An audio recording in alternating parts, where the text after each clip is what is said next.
At my brother's wedding, I stood outside the venue I had paid for $30,000 worth of planning deposits and effort. My name was on every contract. The food, the flowers, the venue, the cake, even the damn chair covers, I paid for it all. I didn't ask for praise. I didn't even expect a speech. I just thought I'd sit quietly in the back, watching my only sibling marry the woman he claimed to love. But when I arrived, dressed modestly, smiling, carrying a thoughtful gift, his bride stepped toward me with a look that could freeze blood. She looked me dead in the eye and said, "You don't belong here." She didn't whisper. She didn't wait until we were alone.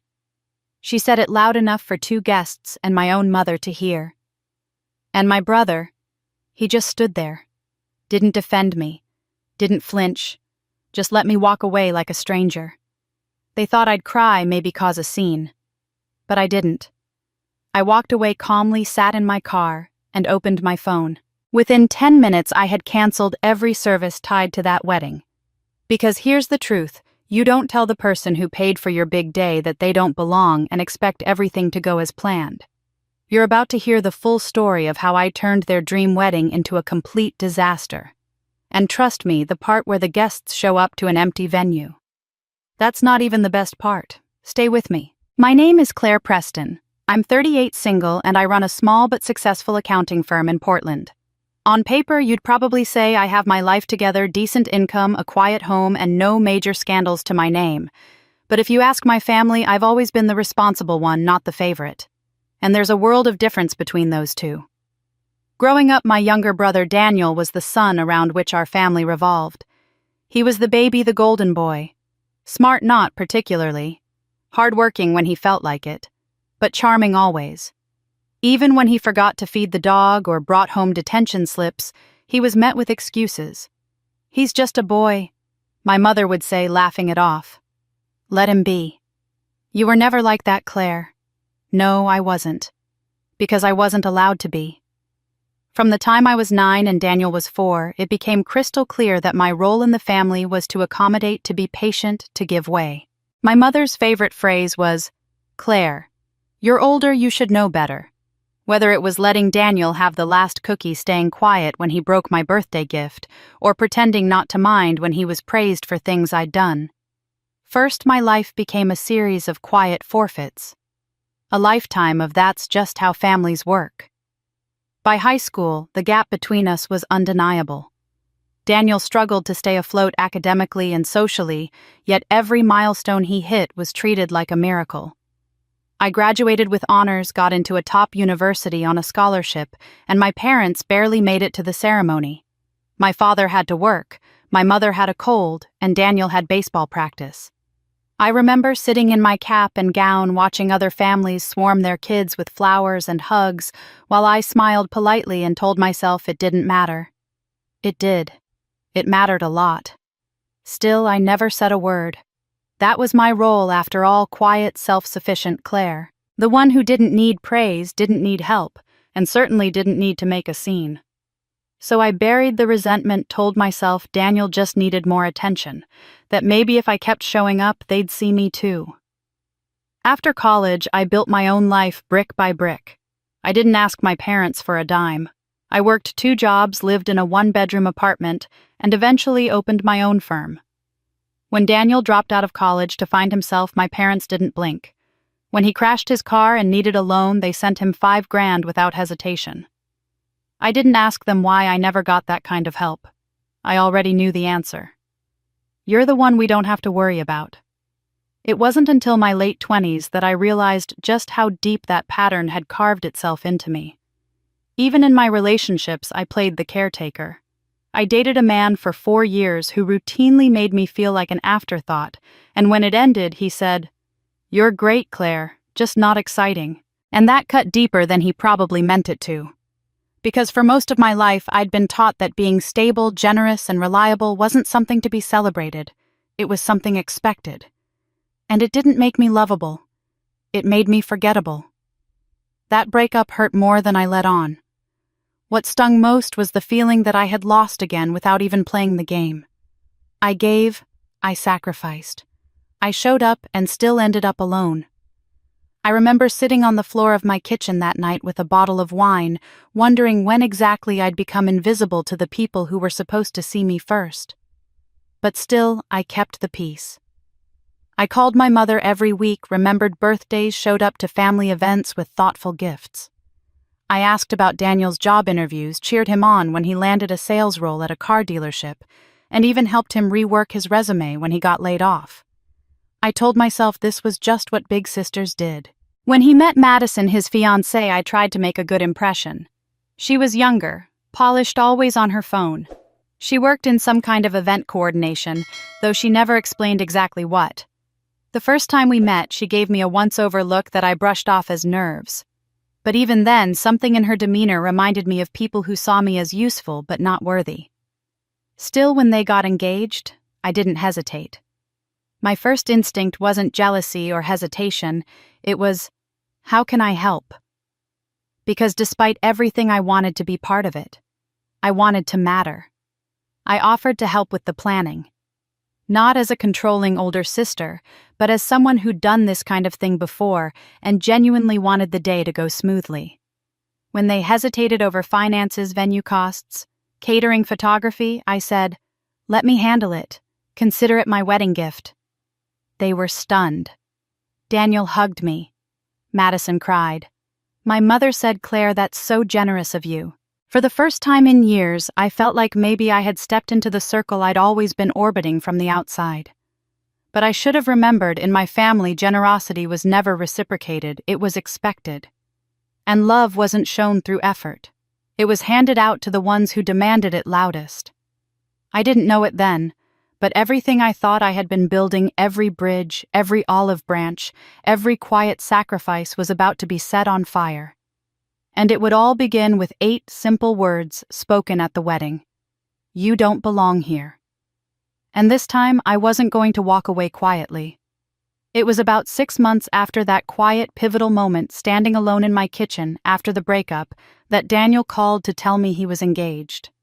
I remember I was watching the rain drip down the kitchen window, a cup of coffee cooling in my hand, when the screen lit up with his name. He didn't call often, usually just quick texts or short replies in the family group chat.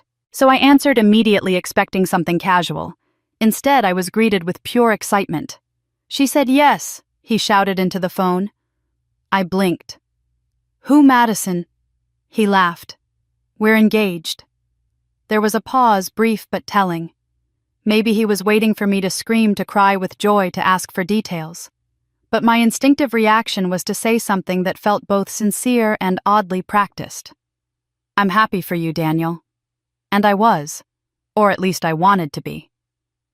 I met Madison for the first time 2 weeks later when they invited me out to dinner. She chose the place modern, upscale, trendy. The kind of place where wine came in glasses the size of fish bowls and appetizers looked like art installations. She was polite, perfectly poised, and at first glance seemed gracious. But there was a stiffness to her smile, a coolness in her tone whenever she turned to me. She called me Claire with the same energy you'd use addressing a front desk clerk. Still, I made the effort. I asked about how they met, how he proposed, how wedding planning was going.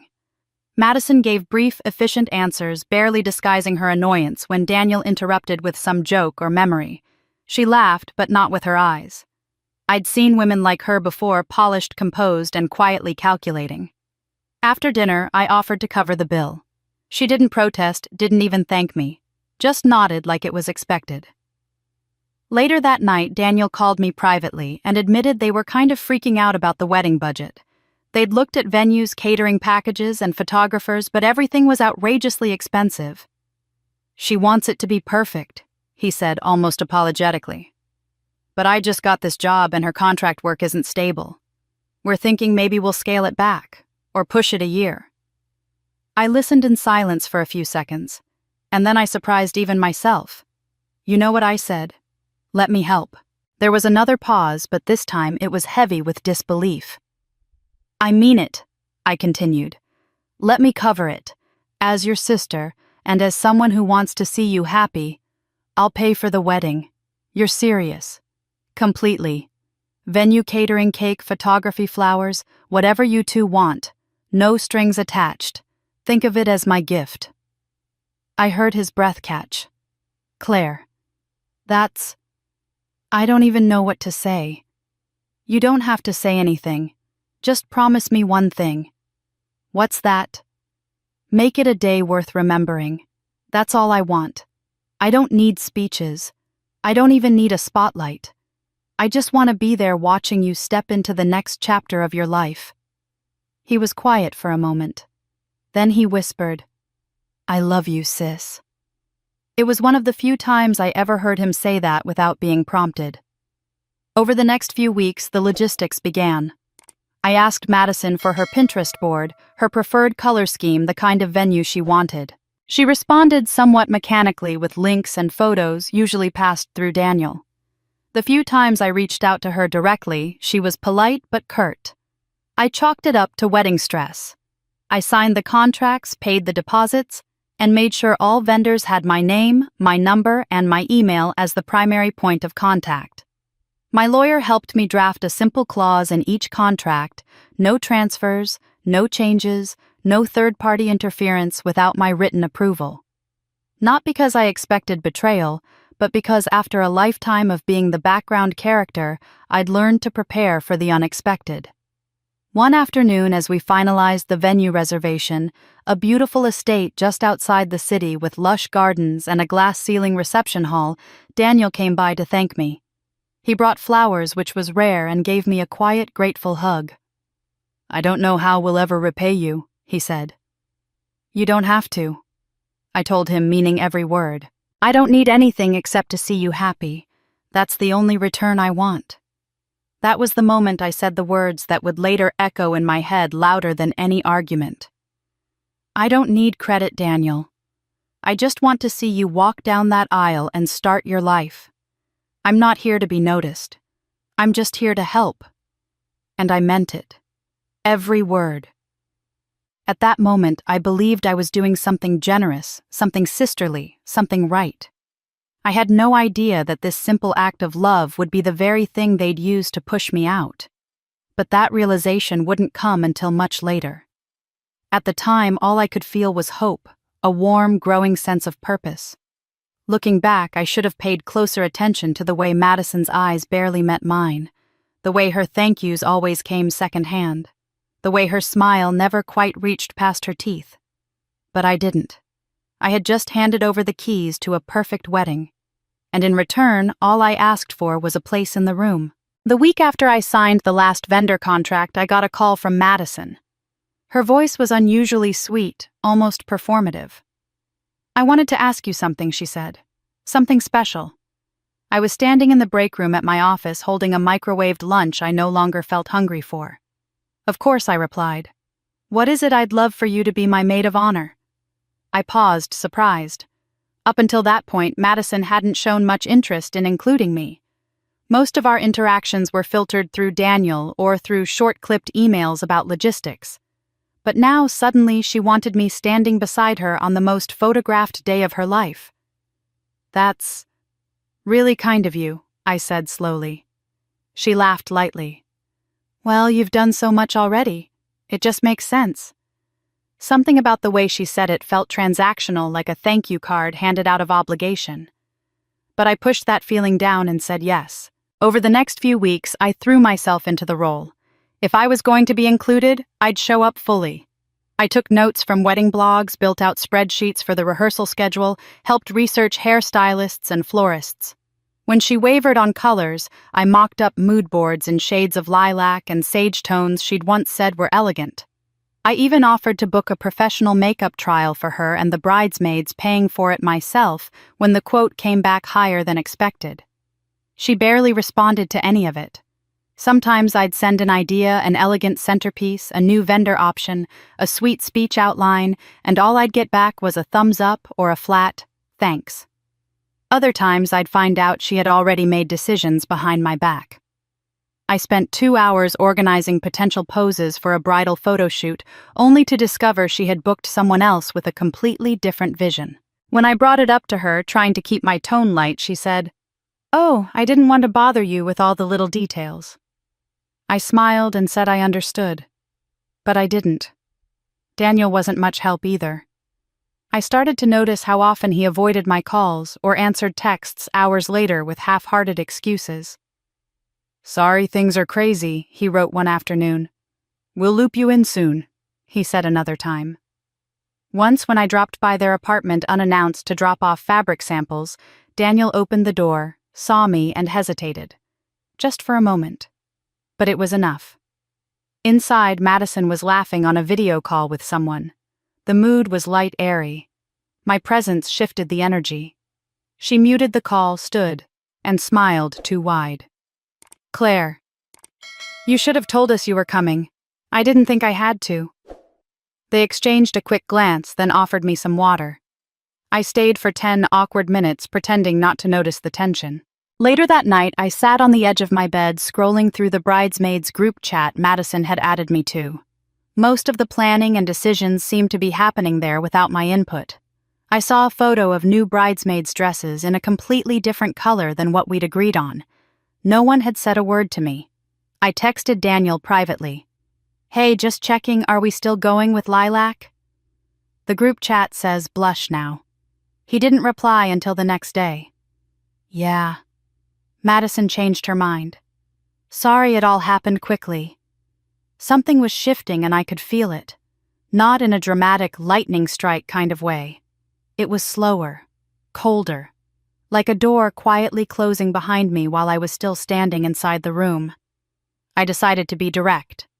I called them both on a Sunday morning and asked if we could talk. We met at a coffee shop downtown. Madison was dressed immaculately as always, with a sharp white blazer and lipstick that matched her manicured nails. Daniel looked tired, fidgeting with the lid of his coffee cup. I took a breath. "I just wanted to ask, is everything okay?" Daniel glanced at Madison. She didn't look at him. Her eyes stayed on her drink. I feel like I'm stepping on toes lately." I continued, choosing my words carefully. "You two have been distant, and some decisions are happening without me." Madison looked up, her smile polite but empty. "Claire, we appreciate everything you've done. Truly. But wedding planning is stressful and sometimes things move fast. You don't need to take it personally." "I'm not upset," I said gently. "Just confused. I thought we were a team on this." Daniel finally spoke. "It's nothing, Claire. Honestly, you've done more than enough. Don't stress about it." That should have reassured me. But it didn't. I sat back in my chair, holding my coffee with both hands like it might anchor me. I nodded, smiled, and said I understood. But as I drove home that afternoon, my chest felt heavy. Something wasn't right. I couldn't put my finger on it, but the pieces weren't adding up. Still, I told myself I was probably overthinking. Maybe I was just tired. Maybe it was normal for brides to get controlling, for grooms to tune out, for things to feel messy before the big day. So I let it go. Because at that point, I still believed the best in them. And I still believed I had a seat at their table. A week passed after that coffee shop meeting.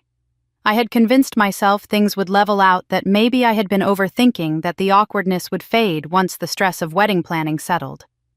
So I kept checking the group chat occasionally, shared an idea, and tried to remain hopeful. Then one evening, as I was cleaning up dinner and scrolling through my phone, I saw it. Madison had just posted a new photo on Instagram. It was a bright, heavily filtered selfie of her and another woman I vaguely recognized from one of the bridal fittings. They were holding champagne flutes, all glammed up, standing under a string of fairy lights. The caption read, "My maid of honor. Couldn't imagine this day without you." My hands froze mid-scroll. I read it again, then a third time, thinking maybe I had misunderstood.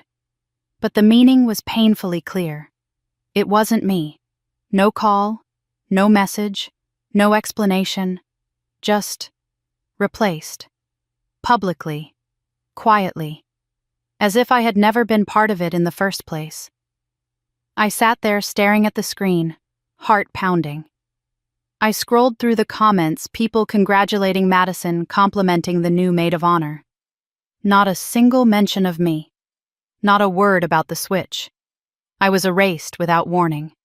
I called Daniel immediately. It rang 4 times before he picked up his voice casual like nothing had happened. "Hey, Claire, everything okay? Did you see Madison's post?" There was a pause. "Yeah. Why didn't anyone tell me?"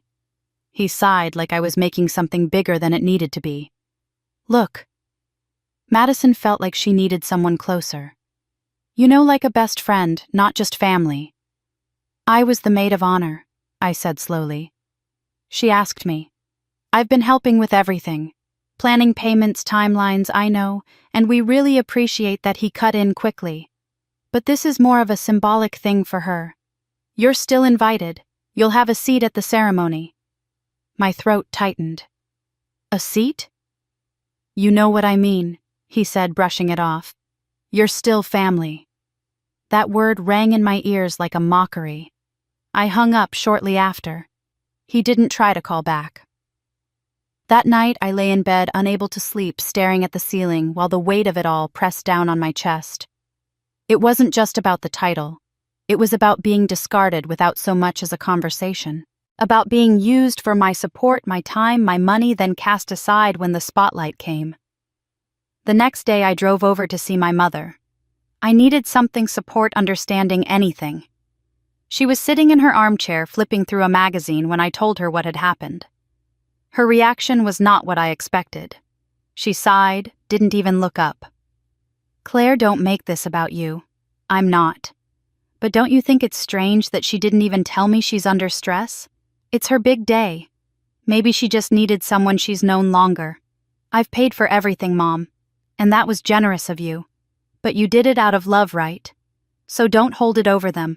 Sometimes it's best to just let things go. As long as the wedding happens peacefully, that's what matters." Her words stung in a different way. They confirmed what I had always known but never wanted to face. To them, my job was to give, quietly, without complaint, without recognition. Even now, even when I was clearly wounded, I was expected to stay quiet, to be mature, to let others take the spotlight no matter how much it cost me literally and emotionally. I nodded slowly, not because I agreed, but because I knew nothing I said would change her mind. She saw any pushback as drama, any hurt feelings as weakness. In her eyes, I was still the big sister who needed to keep the peace. When I left her house, I didn't cry. Not right away. I drove home in silence, parked the car in the driveway, and just sat there. Only when the house was dark and I was alone did it hit me. A quiet kind of grief. The kind that didn't come with tears or sobs. Just a numb ache that wrapped around my chest and made everything feel heavier. They hadn't just changed the title. They had changed the message. I wasn't important enough to be informed. I wasn't worthy of an explanation. I was good enough to fund the fairy tale, but not good enough to be part of it. 3 days passed. I hadn't spoken to Daniel. I hadn't looked at Madison's social media. I was failing really to get back to normal, to act like I hadn't just been erased from my own brother's wedding story. Work helped a little, but the ache sat low in my chest like something too heavy to swallow. I kept going over things in my head, looking for a moment where I might have misread the situation. But everything pointed to one truth: I had been replaced, and no one cared enough to explain why. Then, on a quiet Thursday afternoon, Vanessa called. Vanessa had been my friend since college, though we'd drifted over the past few years. Life-work distance, it happens. But when I saw her name flash across my phone, I picked up immediately. Her voice was warm but hesitant. "Claire. Hey, I just saw Madison's wedding post. I didn't know you were involved." I laughed dryly. "I was. I'm not anymore." She hesitated again, the way someone does when they know what they're about to say is going to open a wound. "I need to tell you something. And I'm sorry I didn't put it together earlier." I sat up straighter. "What do you mean?" "It's about Madison," she said quietly. I realized something.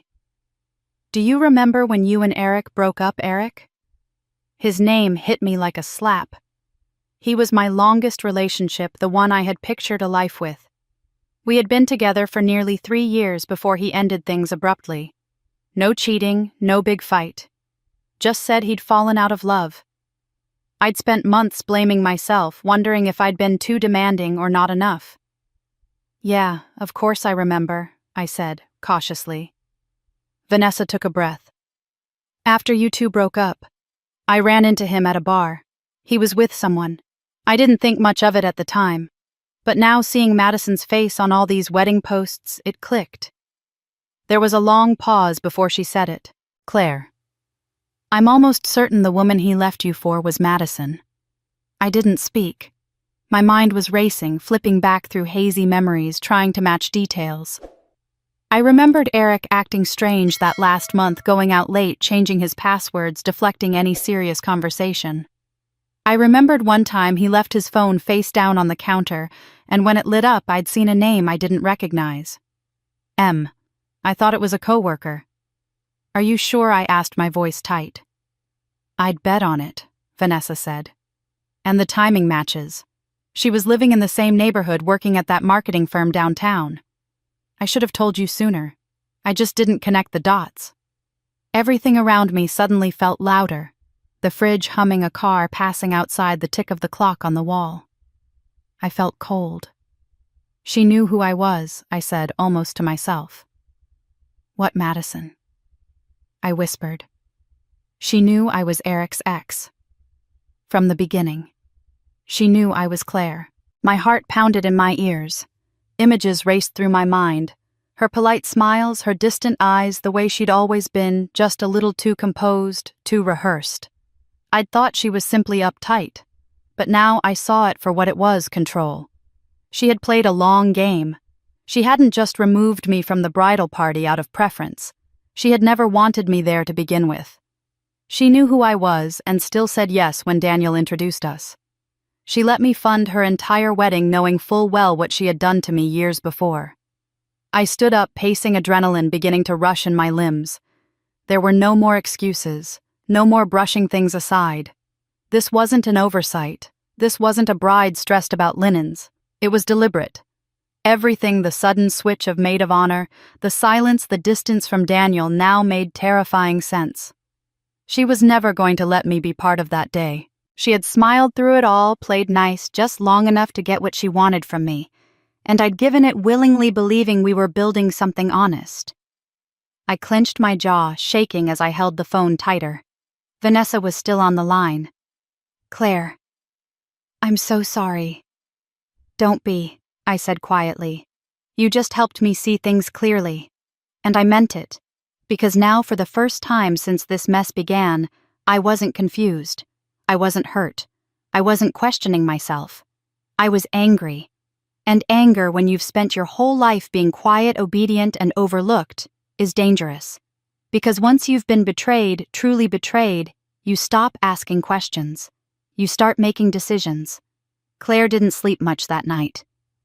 After Vanessa's revelation, she had spent hours replaying old memories with new clarity. Madison's tight-lipped smiles, her constant sidesteps, the way she always seemed to know how far to stand to avoid any real connection. Claire realized she had misread everything. Madison hadn't merely excluded her. She had planned this. Patiently. Calculatedly. She knew exactly what she was doing. The morning air was still when Claire woke up, her eyes gritty but her mind frighteningly clear. She didn't cry. She didn't pace the room. She simply showered, dressed, and made a pot of coffee. She had a quiet day ahead, and she was going to make every minute count. The message came through just after 8:00 a.m. It was from Madison's number, though clearly composed in that sterile tone that masked cruelty with politeness.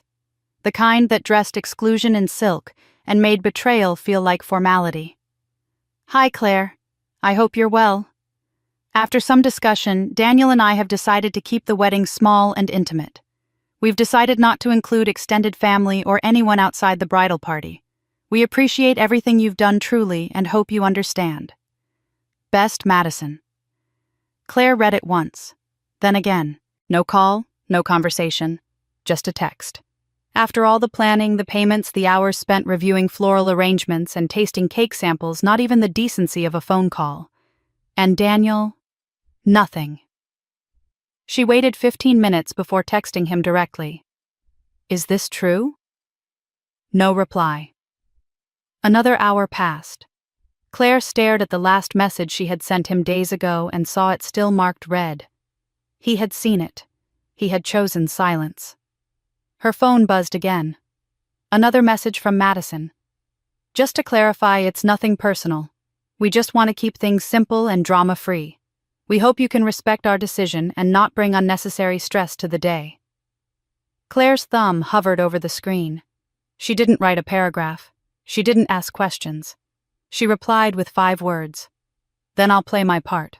She set the phone down, took another sip of her coffee, then reached across the kitchen counter and pulled out the neatly organized wedding folder she had built over the last few months. Every contract, every invoice, every deposit, every receipt, each one printed in her name. Not Daniel, not Madison. Claire. She opened her laptop, pulled up the email threads, highlighted the vendor list. Venue, caterer, florist, photographer, DJ, rentals, bakery, coordinator. She picked up the phone and called the venue first. A woman named Heather answered cheerfully. "Good morning, Willow Heights Event Center. This is Heather. How can I help?" "Yes," Claire said calmly. "This is Claire Whitmore. I'm calling regarding the Mitchell wedding on the 17th. I'd like to cancel the reservation. I understand the deposit is non-refundable." There was a pause. Heather's tone shifted slightly. "Oh, I see. May I ask the reason?" "Change of plans," Claire replied. "And as the sole contract holder, I'd like all correspondence to go through me. No one else is authorized to make updates." "Understood. I'll send you a confirmation email within the hour." Claire thanked her and hung up. She exhaled slowly, then moved on to the caterer, then the florist, then the tent rental company. The DJ was confused but obliging. The photographer sounded surprised but professional. The bakery was polite, though slightly annoyed. Each call chipped away at what Madison and Daniel had spent months curating, but what Claire had truly built. Because they had crafted a fantasy, yes, but it was Claire who had funded it, signed it, secured it. And now, with a steady surgical hand, she was dismantling it. Not with rage, not with screaming, with precision. By early afternoon it was done. Claire stood in her kitchen looking over the notes she had jotted down on a yellow notepad. A dozen names crossed out, times noted, emails confirmed. She hadn't cried. She hadn't cursed. She had simply removed herself. And in doing so, she had removed everything else. They wanted her out of the picture. So be it. She would erase her presence so thoroughly they'd feel the cold of her absence like a windstorm. Because there's something people forget about the quiet ones. We don't explode. We don't perform. We calculate. And when the time comes, we make sure silence hits louder than any scream. The day before the wedding, Claire's phone was quiet. Too quiet. She had half expected a text from Daniel, maybe a passive-aggressive message from Madison, but there was nothing. Just silence. Claire wasn't surprised. That silence wasn't peace. It was ignorance. They still didn't know. Somewhere around noon it began. Daniel had gone to the venue to meet with the planner for a final walkthrough. It was supposed to be a brief stop just to confirm setup and run through timing. Instead, he was greeted by a locked gate and a confused groundskeeper. "No wedding here tomorrow," the man had said. "The reservation was canceled days ago. Daniel thought it was a mistake. He made calls. No one picked up. He drove around to the back entrance only to find the lawn bare. No tents, no floral trucks, no deliveries, no activity, nothing." It hit him then. Not just that something was wrong, but that everything was gone. He called Madison. She screamed before she even said hello. Claire didn't know exactly what was said, but she imagined Madison's voice rising into that familiar shrill pitch she had always masked with fake sweetness. Madison tried calling the caterer. The number rang, then forwarded to voicemail. She called the florist. Cancelled. The photographer. Gone. Madison's mother tried reaching the rental company. The voicemail informed her the reservation had been nullified per contract terms. Then finally Claire's phone rang. It wasn't Madison. It wasn't Daniel. It was their mother. Claire stared at the screen as it vibrated. She let it ring once, twice. Then she answered. Her mother's voice came through sharp and panicked. "Claire, what did you do?" Claire didn't answer right away. She took a breath, standing by the window of her apartment, watching the cars pass outside. "What did you do?" her mother repeated louder this time. "Daniel said the wedding is ruined. Everything's been canceled. Are you behind this?" Claire's voice was steady. Calm. Almost too calm. "You should ask the people you chose to defend instead of me." Her mother paused. "Claire, this is your brother's wedding." Claire's voice dropped an octave. "Yes, the one I paid for. The one I was uninvited from." "You're overreacting," her mother hissed. "This is Madison's big day. You've made your point." "No," Claire cut in, her voice steel now. "I haven't. Not yet." There was a silence so thick it felt like it hummed. Her mother's tone changed. "They're talking about legal action. Daniel's lawyer cousin said you could be liable for damages." Claire walked to her kitchen, picked up the wedding folder still sitting on her counter. She opened the front pocket and pulled out the stack of signed contracts.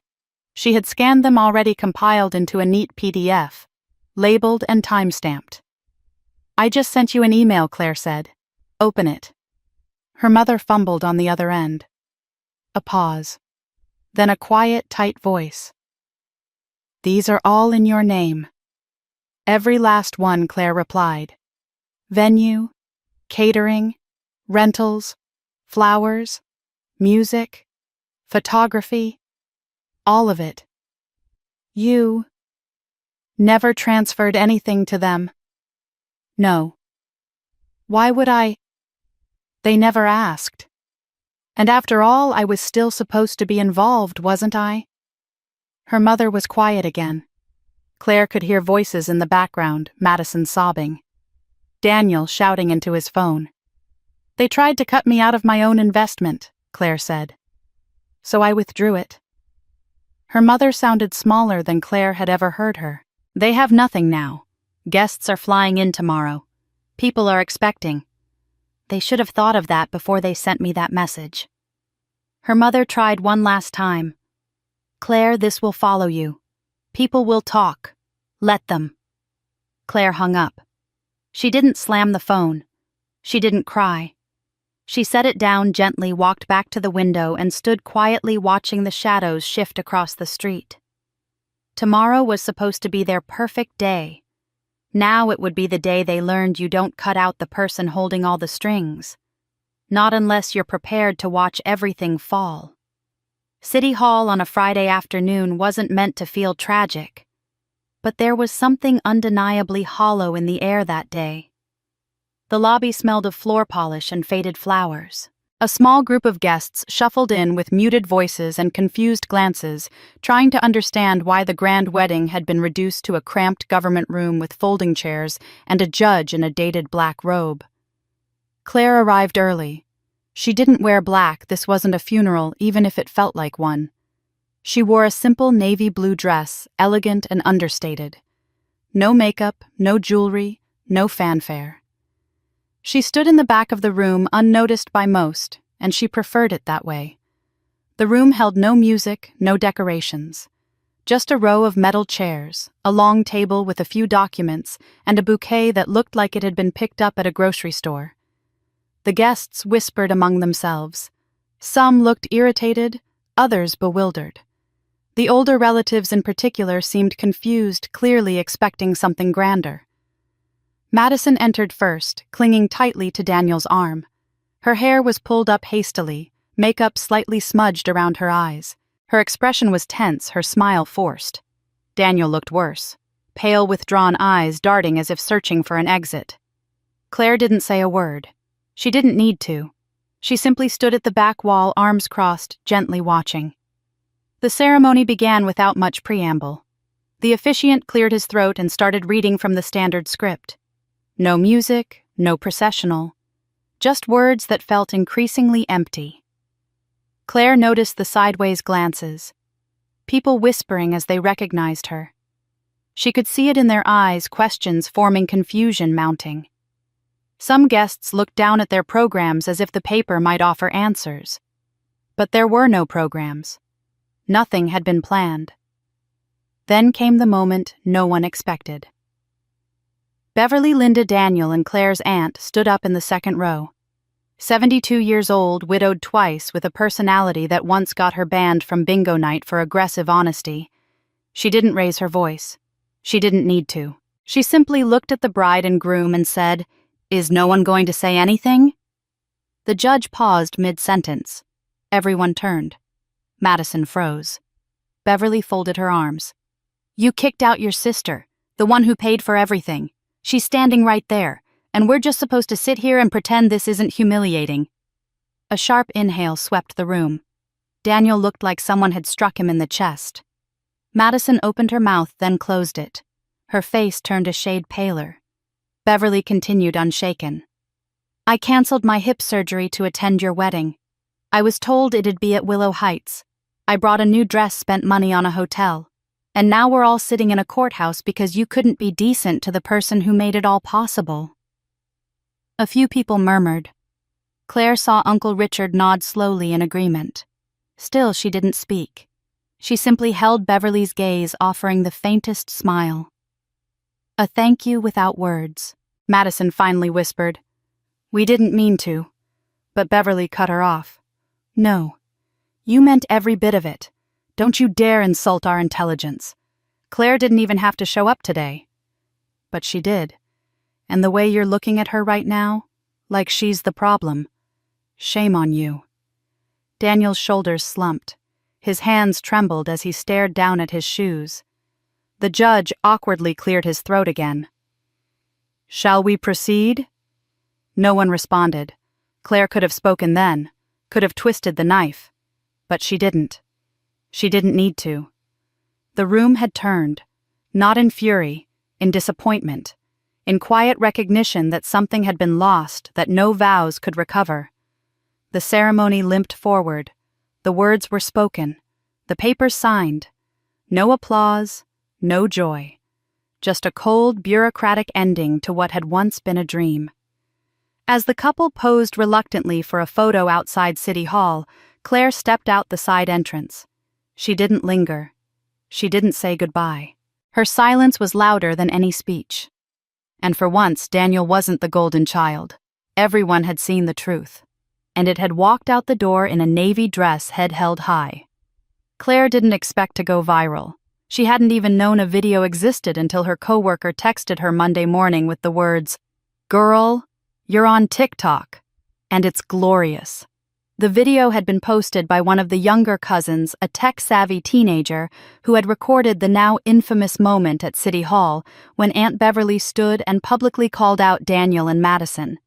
The footage was shaky, taken from a phone clutched too tight in nervous hands, but the audio was crisp. Beverly's voice rang clear. "You kicked out your sister, the one who paid for everything. She's standing right there, and we're just supposed to sit here and pretend this isn't humiliating." By the end of the clip, you could see Daniel's pale face, Madison's frozen smile, and Claire standing silently in the back, eyes steady expression, unreadable. The video took off overnight. At first, a few hundred views, then thousands. By the end of the day, it had surpassed 250,000. By midweek, it had over 2 million views and was being reposted across platforms with hashtags like #weddingfail, #sponsorsister, and #City Hall drama. And the comments, brutal, unrelenting, and entirely on Claire's side. Imagine not inviting the person who paid for your wedding. I'd cancel it too. She paid for everything and got kicked out. Nah, I'd burn it to the ground. Justice for Claire. The bride looks like she's about to cry because karma showed up in heels. Even major creators began stitching the video, reacting with outrage, support, and disbelief. A family therapist did a breakdown on the dynamics. A lawyer explained how Claire had every legal right to cancel. A popular financial influencer praised Claire's restraint, calling it the quietest, coldest revenge and the most deserved. Madison's social media turned into a war zone. Her Instagram, once carefully curated with filtered photos and cheerful captions, was flooded with angry comments and sarcastic emojis. She tried turning off comments, then tried making her account private. But the internet doesn't forget. Screenshots circulated anyway. Her follower count began to drop. Brands she'd hoped to collaborate with quietly ghosted her. Even friends from her bridal party unfollowed her publicly, one of them captioning their action with "Can't stand behind that kind of behavior." Daniel didn't fare much better. While he wasn't very active online, his workplace was buzzing. The video had made it to a Reddit thread that one of his coworkers followed, and by Tuesday, someone had printed out a meme from the video and pinned it to the break room bulletin board. He walked into hushed conversations. People lowered their voices when he entered a room. One colleague joked during lunch, "Hey Dan, if I buy you coffee, do I get to sit with you or will I get uninvited next week?" Daniel didn't laugh. He stopped coming in by Thursday. Claire stayed quiet. She didn't comment, she didn't repost, she didn't defend herself or fuel the fire. She didn't need to. The world had already taken her side. What surprised her more was how her extended family responded. Some, of course, tried to stay neutral, those who hated conflict or clung to the idea of forgiveness at all costs. But more and more began reaching out to her directly. "Aunt Jean left a voicemail. I always thought you were the backbone of that family. I see it now clearer than ever." Uncle Richard sent an email. "If you ever throw your own party, I want an invitation. And I'm bringing my checkbook." Even her father, stoic, difficult, rarely expressive, called one evening. He didn't apologize directly, but he said, "I didn't see it before. I do now. And I'm sorry you had to be the one to show us." For years, Claire had felt like a shadow in her own family. Someone expected to give to support to disappear when convenient. Now, for the first time, her absence had weight. Her silence had power, and the world quite literally had taken notice. Claire didn't expect to see him again, at least not this soon and not like this. It was a rainy Tuesday when Daniel showed up. No warning, no text, just a quiet knock on her front door. When she opened it, he stood there in jeans and a hoodie that clung damp to his shoulders, hands stuffed deep in his pockets, eyes red-rimmed and tired. She didn't say anything, just stepped aside and let him in. He didn't sit right away. He lingered by the entryway like a guest, unsure he was welcome.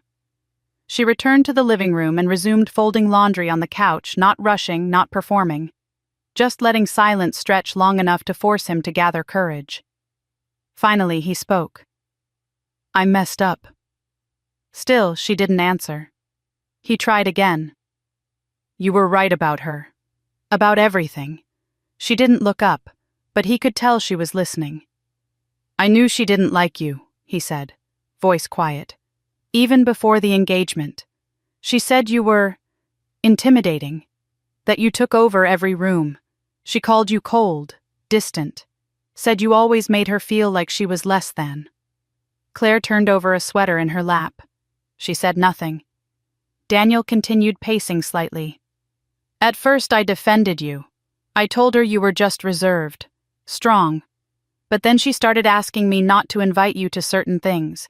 Said she wanted to keep the wedding small, simple, peaceful. She said she wanted a drama-free day and you brought history." His voice cracked slightly on that last word. Claire looked at him then. Not angry, not heartbroken, just tired. "I didn't push back hard enough," he admitted. "I was scared. I thought if I stood up to her, she'd call it off. I thought I could keep peace between both of you, that if I just let it slide, things would settle down." He paused. But they didn't. Claire finally spoke. Her voice was calm even. "You let her erase me." Daniel swallowed hard. "I did." For a moment, there was only the sound of the rain tapping the window. Claire folded another shirt. "I found out something yesterday," he said more hesitantly now. "Something I should have known a long time ago." She didn't ask. She waited. Daniel exhaled slowly. She's still been talking to Ben. That made her still. Just for a second. Ben. The name landed between them like an old wound splitting open. Claire's jaw tightened, but she didn't interrupt. Daniel continued his words, halting now.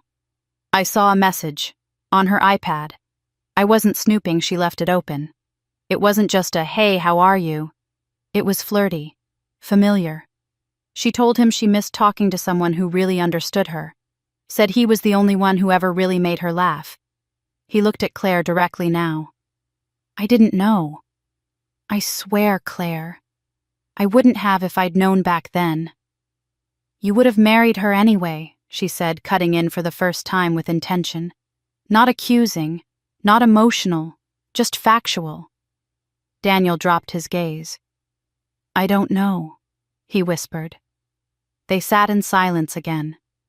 Claire placed the last folded towel on the pile beside her, then leaned back against the couch. I didn't come here to beg, he said. I needed to tell you I was wrong, that I failed you, as your brother. She studied him. This boy she'd helped raise. The boy who used to beg her to check under his bed for monsters. The man who had become a stranger to keep the peace with someone who couldn't even keep loyalty straight. Finally, she said, You knew how much he meant to me. I did, he said, eyes shining. And I let her into our family anyway. And then I helped her push you out of it. He rubbed his face with both hands, ashamed. I don't deserve forgiveness. But I didn't want you to hear about Ben from someone else. Claire nodded once. It was not forgiveness. But it was something. He stood then, not expecting to be asked to stay. I won't bother you again. Thank you. For telling the truth when no one else would. He turned toward the door, then stopped. She never deserved what you gave her. But I did. And I threw it away. Claire remained seated still and calm. And when the door clicked shut behind him, she closed her eyes for just a moment, not to cry, but to breathe. Not everything broken needed to be fixed. Some things only needed to be understood. The next day, Claire met Vanessa for coffee. They hadn't sat down like this in months, not since before all the madness before Madison and Daniel's engagement had thrown a quiet grenade into Claire's already strained family ties. They chose a small place tucked behind an old bookstore, the kind of cafe where the music was soft and the booths creaked with age. Vanessa ordered chamomile. Claire didn't order anything at all. She stared at the steam rising from Vanessa's cup and said quietly, I knew. Vanessa looked up, knew what Claire's voice didn't waver. That Madison was the girl Ben left me for. I knew it months ago. Vanessa set her tea down slowly. You never said a word. Claire nodded. Because what would have changed Daniel wouldn't have believed me. My mother would have told me to let it go. Madison would have played innocent. You've seen it before. How many times have I spoken up only to be told I was overreacting? Vanessa didn't respond. She knew it was true. Claire leaned back in her seat, looking older than usual, not in a tired way, but in a way that made it clear she'd been carrying things for too long. I didn't cancel the wedding because of what she did to me in the past. I canceled it because they didn't even ask why I walked away. They never wanted to hear it. They just assumed I'd take it. Like always. There was a long silence between them, heavy, but not uncomfortable. Claire continued softer now. I wasn't trying to ruin their lives. That's not what this was. I wasn't out to humiliate them. If anything, I was done pretending they didn't already humiliate me. Vanessa's eyes narrowed. So this wasn't revenge. Claire shook her head. Not in the way people think. I didn't cancel to get back at them. I canceled to stop enabling them. There's a difference. She folded her arms and exhaled deeply. I've spent my life giving people the benefit of the doubt, letting things go, making excuses for everyone but myself. I watched my own brother shrink away from me just to keep the peace with a woman who didn't even try to hide her contempt. And I let it happen. Vanessa leaned in, her voice low. But when you found out she was still talking to Ben, why not tell him? Then, Claire looked out the window. Because Daniel doesn't learn from warnings. He learns from impact. Vanessa blinked. "I've tried," Claire said. "All my life I've tried to protect him from our parents' favoritism, from his own blind spots. But he chose her. He chose silence. He chose comfort over truth. And comfort is always louder until it disappears." Her fingers tapped the edge of the table once, twice, then stilled. "I wasn't going to fight for a place I was never welcome in. I wasn't going to scream or beg or show up uninvited and cause a scene. I just stopped paying for the fantasy." Vanessa nodded slowly. "So what now?" Claire turned back to her expression calm. "Now he lives with his choices. Like I lived with mine. I'm not angry anymore.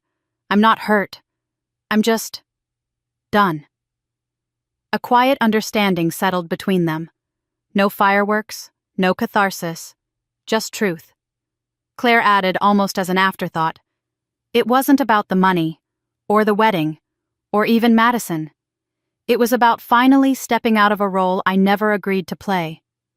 She looked Vanessa in the eye. "I didn't destroy their wedding. I just stopped holding it up." And with that, she stood, gathered her coat, and left before the tea went cold. A month later, Claire received a message from her mother. It was short, too polite to be sincere. "Let's have dinner this weekend, just the three of us. I think it's time." Claire didn't reply. Not right away. She stared at the screen for a moment, then set the phone down without a word. The last time she'd sat at a dinner table with her mother and Daniel, she had been asked to stay quiet, to keep the peace, to let them have their moment. That moment had passed. News of Daniel and Madison's separation had made its way through the family grapevine. The wedding disaster had been only the beginning. What followed, arguments, blame, old truths resurfacing, had torn apart the image they had so desperately tried to build. Apparently, Daniel had moved out. Madison had gone silent. No public posts, no couple photos, just absence. It was a quiet collapse. No screaming, no declarations. Just the slow erosion of something built on pretense and pride. Claire sat on the porch of Vanessa's house that evening, a glass of water in her hand, watching the sky shift to a burnt orange. Vanessa joined her, settling into the wooden chair with a quiet sigh. "They're not doing well," Vanessa said softly. "I know," Claire answered, not turning her head. "You're not angry?" "No," Claire said. "Not anymore." Vanessa looked at her carefully. "You still haven't seen your mom. She invited me to dinner." And Claire let out a small, almost amused exhale. "I'm not going." Vanessa raised an eyebrow. "You sure?" Claire nodded. "For the first time in my life, I don't feel like I have to earn my seat at that table. And I don't feel guilty for walking away from it either." There was something settled in her tone, not bitter, not triumphant, just steady. The kind of stillness that only comes after a storm so loud it leaves nothing but clarity behind. Vanessa reached out and gently touched Claire's hand. "I'm proud of you." Claire smiled a soft, private smile. "You know what I realized?" she said after a long pause. "I spent years trying to be accepted by people who had already made up their minds about who I was. I thought if I worked hard enough, gave enough, stayed quiet long enough, eventually I'd be enough. And now? Now I know I was never the problem," Claire said simply. They sat in silence after that, listening to the cicadas hum through the trees. The kind of silence that doesn't need filling. Later, as the sun dipped low and the evening air cooled, Claire said goodbye to Vanessa and took the long way home. She parked her car near the park at the edge of town, a quiet place with winding trails and wide oak trees. She walked slowly without destination, letting her thoughts settle with the rhythm of her steps. Children were playing in the distance, the echoes of their laughter rising and falling like waves. An elderly couple passed her on a bench, hands clasped tightly. The world, as it always did, moved on. Claire paused near a small clearing where the late summer sun filtered through the trees, casting long golden streaks across the path. She tilted her face up toward the light, letting it warm her skin. She closed her eyes. For years she had tried to belong, To be the daughter they praised, the sister they respected, the woman they understood. But now, standing alone in the golden hush of evening, she didn't need any of that. She belonged to herself. And for the first time in her life, that was enough. If this story moved you, made you think twice about family sacrifice and standing up for yourself, then don't forget to subscribe to our channel. We bring you real, raw, and emotional stories that hit close to home, because sometimes fiction tells the truth better than facts ever could. What would you have done if you were in Claire's position? Would you have canceled the wedding, or stayed silent to keep the peace? Share your thoughts in the comments below. We read everyone. Your voice matters here, and we want to hear it.